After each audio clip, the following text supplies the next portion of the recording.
Tahu-tahu sekarang kalau mau dapat bansos harus vasektomi. Ini pemaksaan dan kalimatnya kasar. Kalau miskin jangan punya anak. Soal punya anak gak punya anak ini bukan soal kayak miskin.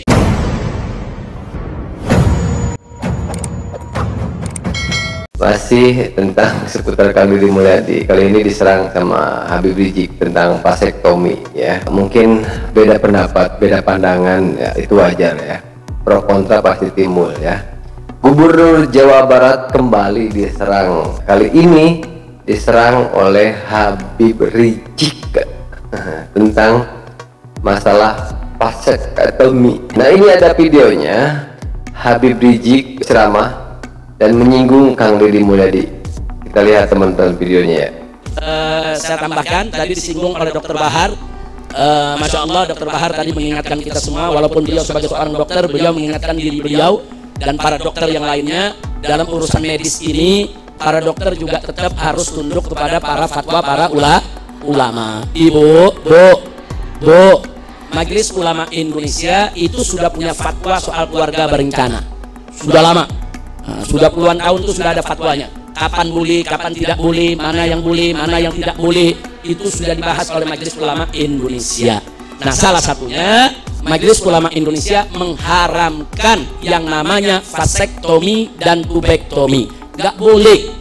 Nah, jadi kalau sudah diharamkan oleh ulama, ya kita sam'an wa ta'ah, sami'na wa ata'na. Karena ulama tempat bertanya kita. Allah menyatakan dalam Al-Qur'anul Karim, faqala ta'ala fas'alu ahla dzikri in kuntum la ta'lamun. Tanyakan kepada ahli zikir, yaitu tanyakan kepada para ulama, para fuqaha, kalau kamu tidak tahu hukumnya. Nah, apa yang sudah difatwakan oleh ulama selama ini umat udah nerima, nggak ada ngeribut, semua nerima. Diharamkan vasektomi bukan berarti diharamkan KB, bukan. KB-nya ya, itu ada fatwa kapan KB itu boleh, kapan itu tidak boleh, kapan disarankan, kapan tidak dianjurkan. Kalaupun keluarga berencana itu dibolehkan dalam satu kondisi, maka cara KB yang bagaimana yang dibolehkan itu dibahas oleh fatwa ulama. Nah, salah satu yang diharamkan adalah vasektomi. Bu, kira-kira jelas gak? Nah, makanya kita sesalkan dan kita prihatin. Begitu ada seorang kepala daerah, gubernur di wilayahnya, saudara, menjadikan vasektomi sebagai syarat terima bansos. Jadi disampaikan masyarakat di Jawa Barat kalau mau terima bansos harus vasektomi. Tidak vasektomi nggak dapat bansos. Saudara, ini jadi problem. Satu, berarti yang bersangkutan melawan fatwa MUI. Yang kedua, saudara, mayoritas penduduk Jawa Barat itu orang Islam yang ikut fatwa ulama yang mereka diharamkan untuk melakukan vasektomi. Saudara, tahu-tahu sekarang kalau mau dapat bansos harus vasektomi. Ini pemaksaan dan kalimatnya kasar. Kalau miskin jangan punya anak. Innalillahi wa inna ilaihi rajiun. Ini yang tadi disinggung oleh Dr. Bahar. Soal punya anak gak punya anak ini bukan soal kayak miskin. Bukan. Nah, jadi alasan dia ini karena tingkat kemiskinan tinggi di Jawa Barat. Mengatasi kemiskinan bukan dengan vasektomi. Mengatasi kemiskinan bukan dengan memandulkan umat, bukan. Mengatasi kemiskinan dengan membuka lapangan kerja. Betul, Bu? Bagaimana cara mengatasi kemiskinan? Satu, rantas korupsi. Dua, buka lapangan kerja. Betul. Tiga, ringankan pajak. Jangan dikit-dikit ini pajak, itu pajak, ibu beranak kena pajak juga. Astagfirullahaladzim, kira-kira jelas gak? Nah, jadi mengatasi kemiskinan itu bukan dengan ngatain orang miskin. Orang miskin gak punya anak. Orang miskin jangan belagu. Ngapain orang miskin punya anak? Ini gak punya etika. Etikanya gak begitu. Banyak orang miskin punya anak, anaknya jadi orang semua. Banyak orang miskin punya anak, anaknya berkah. Bapak ibunya miskin, ternyata anaknya yang jadi kiai, yang jadi dokter, yang jadi insinyur, banyak sebab bilang. Dan banyak orang kaya punya anak, anaknya nggak ada manfaat, anaknya narkobais, anaknya menjadi bajingan, anaknya keluar masuk penjara. Nah, ini soal punya anak dan mendidik anak, bukan urusan kaya miskin, betul, Bu? Nah, maka itu di sini saya mau sampaikan kepada semua bahwa mensyaratkan dapat bansos dengan vasektomi, saudara, itu adalah tindakan rasis, fasis, diskriminatif. Kenapa? Karena mayoritas umat di beragama Islam yang diharamkan vasektomi. Jadi kalau nggak vasektomi nggak dapat bansos, berarti orang Islam yang miskin di Jawa Barat nggak boleh dapat bansos. Enak betul. Dia bikin syarat seenaknya. Nggak bisa. Saudara, vasektomi haram. Titik. Kecuali dalam kondisi yang sangat darurat dengan adanya fatwa ulama. Dr. Bahar tahu betul itu. perempuan yang punya kanker rahim umpamanya yang udah nggak mungkin hamil lagi, kalau hamil membahayakan jiwanya, itu persoalan lain. Dalam keadaan darurat, dalam keadaan normal nggak boleh. Saudara, vasektomi, tubektomi nggak boleh sembarangan. Yaitu umat Islam mengikuti memenuhi syarat-syarat tadi hanya untuk dapat bansos. Dan saya himbau kepada seluruh umat Islam yang ada di Jawa Barat atau dimanapun juga, kalau mendapatkan bansos harus vasektomi, buang bansosnya. Nggak usah kita ambil bansosnya, lempar aja ke muka orang tuh bansos, suruh makan sendiri tuh bansos. Setuju? Takbir. Kenapa jadi gara-gara bansos kita mengorbankan syariat kita, saudara? Nah, tapi saya minta juga kepada para advokat, kepada para ahli hukum, kepada para pengacara, turun tangan. Kalau betul bansos itu disyaratkan vasektomi, seret gubernurnya ke pengadilan. Seret, saudara. Itu nggak bisa, itu rasis, fasis, diskriminatif, melawan ulama dan melakukan yaitu ketidakadilan terhadap umat Islam, saudara. Jadi kalau jadi gubernur nggak ngerti agama, ya jangan sembarangan fatwa. Kalau nggak tahu fatwa, tanya ulama.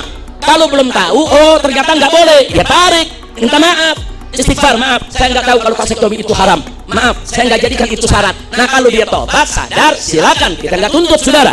Kira-kira jelas tidak? Ada aja yang bikin kita puyeng, Bu, lagi ngaji enak-enak, Bu, ya. Enak gak Bu ngaji? Enak gak Bu ngaji? Ada aja yang ganggu syariat. Pegal gak Bu? Pegal gak Bu? Nah, makanya enggak, kita nggak bakal biarkan, nggak bisa. Siapapun, bukan gubernur Jawa Barat saja, gubernur dimanapun, termasuk presiden sekalipun nggak bisa.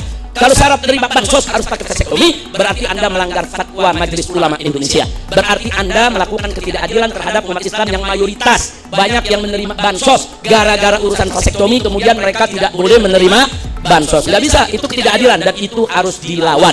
Mudah-mudahan Bapak Presiden maupun para gubernurnya Allah berikan taufik dan hidayah, Allah berikan kesadaran untuk kembali ke jalan Allah. Kalau kemarin mereka tidak tahu, sekarang sudah tahu, tubu ilallah, taubatlah kepada Allah dan tarik itu syarat-syarat sesat yang bertentangan dengan aturan syariat. Kira-kira jelas gak Bu? Bu, jelas gak Bu? Nah, baiklah, memang sekarang ini kita lagi prihatin Bu ya. Dulu zaman Pak Harto, Bu, ada yang ngalamin zaman Pak Harto? Yang seumuran saya ngalamin semua tuh. Bu. Nah dulu zaman Pak Harto dengan segala kelebihan dan kekurangannya, itu Pak Harto dan para menteri kalau bicara ke publik itu rapi, bicaranya santun, bicaranya sopan. Bahkan cara duduk di kursi pun Pak Harto nggak pernah angkat kaki, duduknya rapi di depan orang. Jadi kita lihat dulu tuh pejabat betul-betul pejabat, etika dijaga. Dari mulut pejabat nggak boleh keluar kata-kata kasar, kotor. Tapi zaman sekarang aneh. Sekarang kita lihat etika udah mulai hilang. Rakyat berteriak nih, kritik, rakyat berteriak nih, cabai mahal. Apa kata pejabat? Sono nanam sendiri. Bu, sakit gak dijawab begitu Bu? Ayo jawab, sakit gak? Masa jawabnya begitu? Cabai mahal, cariin jalan keluarnya biar murah, betul? Ada lagi ibu-ibu teriak nih, listrik mahal. Apa dia bilang? Ya udah, lu nggak usah bayar, nggak usah pasang listrik di rumah. Bu, listrik mahal gak? Ibu teriak listrik mahal, kata pejabat, ya jangan pasang listrik. Sakit gak? Ayo jawab Bang Kompas, sakit gak? Sakit gak? Oh begitu teman-teman ya. Bagaimana pendapat kalian ya? Kalau jadi pejabat itu ngurus rakyat tuh emang gampang nggak gampang ya. Program kayak program KB dulu ya zaman Pak Soeharto juga pernah ya. Semakin banyaknya masyarakat bertambah, jadi bapak mah liarnya, yang jadi pemimpin itu akan puyeng. Bagaimana mensejahterakannya gitu ya. Mungkin tujuannya seperti itu ya, nggak jauh beda mungkin sama Pak Harto ya. Kalau dulu zamannya KB cukup 2 anak dulu ya programnya. Oke teman-teman, bagaimana pendapat kalian? Boleh komen banyak-banyak di kolom komentar. Terima kasih yang sudah mampir di KJDI TV channel. Pokoknya doa terbaik buat kalian, semoga kalian sehat dan sukses selalu. Dan jangan lupa untuk berbagi, silahkan di komen, di share, di like, di subbreaker. Sampai ketemu di video berikutnya. Ambil bagusnya, buang buruknya saja ya. Namanya pro kontra pasti ada, selama kita terlihat. Tidak semuanya suka. Oke, wabillahi taufiq wal hidayah. Wassalamualaikum warahmatullahi wabarakatuh. Sampurasun, see you.